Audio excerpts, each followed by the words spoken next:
Hello everyone, it's Shane Kanto, your Wasteland reviewer, and I'm here to review Not Another Church Movie. And this is from writer-director Johnny Mack, and this is pulling on that energy of spoof films from the early 2000s, like Not Another Teen Movie. And this one's focusing on Tyler Perry films, as our main character, played by Kevin Daniels, is Taylor Harry. The P is silent, people. And he is coerced by God to write a movie. And the devil wants to stop him.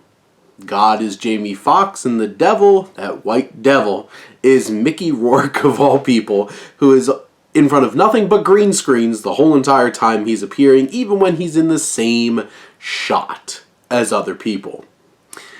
This movie is something else. You could tell it from the trailer. This is a big lampoon of Tyler Perry films, which I think people might argue is already a silly parody of just black culture, but they're beloved films by a lot of people. Tyler Perry movies make a lot of money.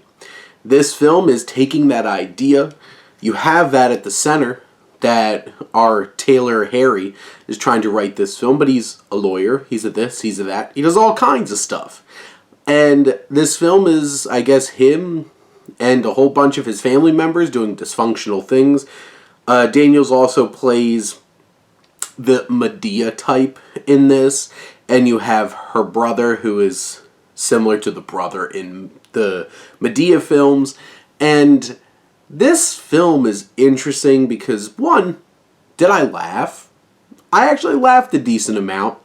I think the one-liners going back between like the Medea-type character and her brother were hilarious. The two of them just kept coming at each other, and it was a lot of fun. You have Jamie Foxx as God. They keep doing these like cutaways up to heaven, and they're just absolutely ridiculous, including him doing his spot-on Trump impression. So, like, that's fun.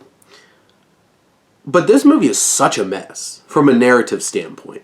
Sure, you have like this key story at the center, but there's so many other moving pieces because you have Tisha Campbell's character, you have Kyla Pratt's character, you have all these other characters that are all related to Taylor Harry, going through all these random encounters with other people, a security guard, a guy who's trying to date one of the sisters with painted on abs on.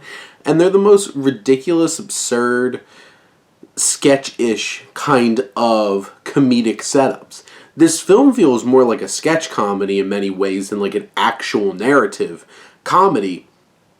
And like Mickey Rourke, it's so odd seeing him in this film. Jamie Foxx is certainly having fun. You have Vivica A. Fox, who plays a judge, who's certainly having fun as well. Lamorne Morris pops up in one of these subplots, and actually he's quite a bit of fun. He feels the most authentic person in this whole entire movie. This film is just ridiculous. If you're open to, for 90 minutes, just watching complete mayhem that makes absolutely no sense narratively, but will get some laughs out of you, then you got a fun experience. If you're looking for an actual like good film with a good story with characters that you can connect with and empathize with and understand, this is not it. There's so much going on. It's such a messy script from Mac. And the directing is so... You could definitely tell this was not made with a whole lot of money. They're really relying on like this green screen to like splice people into scenes. Like, I'm sure Mickey Rourke did not meet a single other person in this film, just the way that he was shot in it. And it's like glaringly bad, the special effects, but it's like also like campy B-movie kind of look. I'm like, I know they didn't have the money to make it look better, but like, was it purposefully trying to make it look silly? But in the end, this is a wild movie. If you're down for the ridiculousness that this film could be, then give it a watch. If you even watch the trailer and you're just like, this looks schlocky as hell, it is. That's exactly, like, this trailer sells this film very well. It is a hot mess, but there's some laughs along the way. But those are my thoughts on Not Another Church Movie. Let me know what you think, and let's talk some movies. But thank you as always for tuning in and supporting your Wasteland reviewer.